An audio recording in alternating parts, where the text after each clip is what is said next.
7 दिसंबर को होने वाले तेलंगाना विधानसभा चुनाव के लिए सरगर्मियां तेज हो गई हैं। इस दक्षिण राज्य में कमल खिलाने के लिए बीजेपी पूरा जोर लगा रही है। सूबे में भले ही बीजेपी के पास कोई बड़ा चेहरा ना हो, लेकिन बीजेपी अध्यक्ष अमित शाह और पीएम मोदी खुद कमल खिलाने की जुगत में लगे हैं। आज पीएम ने राज्य में 2 रैलियों को संबोधित किया, जहाँ सत्तारूढ़ टीआरएस और कांग्रेस पर गरजते नजर आए। साल 2014 के लोकसभा चुनाव के बाद से भले ही बीजेपी ने ज्यादातर राज्यों में जीत का कमल खिला दिया हो, लेकिन दक्षिण के किसी भी राज्य ने बीजेपी का साथ नहीं दिया। वहीं अब बीजेपी आगामी लोकसभा चुनाव से पहले तेलंगाना विधानसभा के जरिए दक्षिण में अपनी उपस्थिति दर्ज कराने में जुटी है।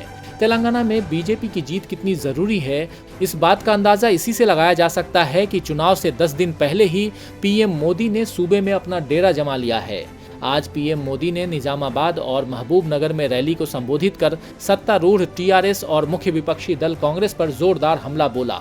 निजामाबाद रैली में पीएम मोदी ने सीएम चंद्रशेखर राव को आड़े हाथों लेते हुए कहा कि निजामाबाद को लंदन जैसा बना देंगे, लेकिन यहाँ की स्थिति देखिए, यहाँ के लोग पानी बिजली जैसी मूलभूत सुविधाओं के लिए भी परेशान हो गए। क्षेत्र विकास के मामले में काफी पीछे चला गया।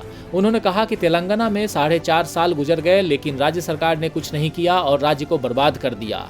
केसीआर पर बरसने के साथ साथ पीएम मोदी ने कांग्रेस को भी अपने निशाने पर लिया। उन्होंने कहा कि राज्य की 2 बड़ी पार्टियों कांग्रेस और टीआरएस में झूठ बोलने की प्रतियोगिता चल रही है। दोनों ही पार्टियां भ्रष्टाचार से भरी हैं। वहीं महबूबनगर की रैली में भी पीएम मोदी दोनों ही पार्टियों पर जमकर गरजे। उन्होंने कहा कि इस बार जीत का सपना देख रही कांग्रेस और टीआरएस दोनों का सपना चकनाचूर होने वाला है।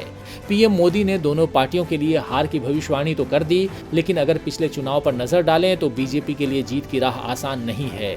2014 में टीआरएस ने जहां 119 में से 90 सीटों पर जीत दर्ज की थी, तो वहीं कांग्रेस को 13 सीटें मिली थीं, जबकि बीजेपी महज 5 सीट पर सिमट गई थी।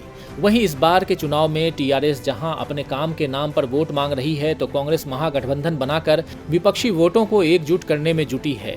राज्य में बीजेपी के पास न तो चेहरा है और न ही अब तक राज्य में उसका मजबूत आधार है, लेकिन चुनाव प्रचार में बीजेपी ने भी पूरी ताकत झोंक दी है। अब देखना होगा कि राज्य में पहली बार मजबूती से चुनाव लड़ रही बीजेपी को जनता का कितना साथ मिलेगा। डीबी लाइव की रिपोर्ट। हमारे चैनल से जुड़े रहने के लिए यूट्यूब पर टाइप करें डीबी लाइव, सब्सक्राइब बटन को क्लिक करें और बेल आइकन को दबाना न भूलें, ताकि खबरें आप तक पहुंचती रहें। देखते रहिए डीबी लाइव, क्योंकि यहाँ हैं खबरें लगातार।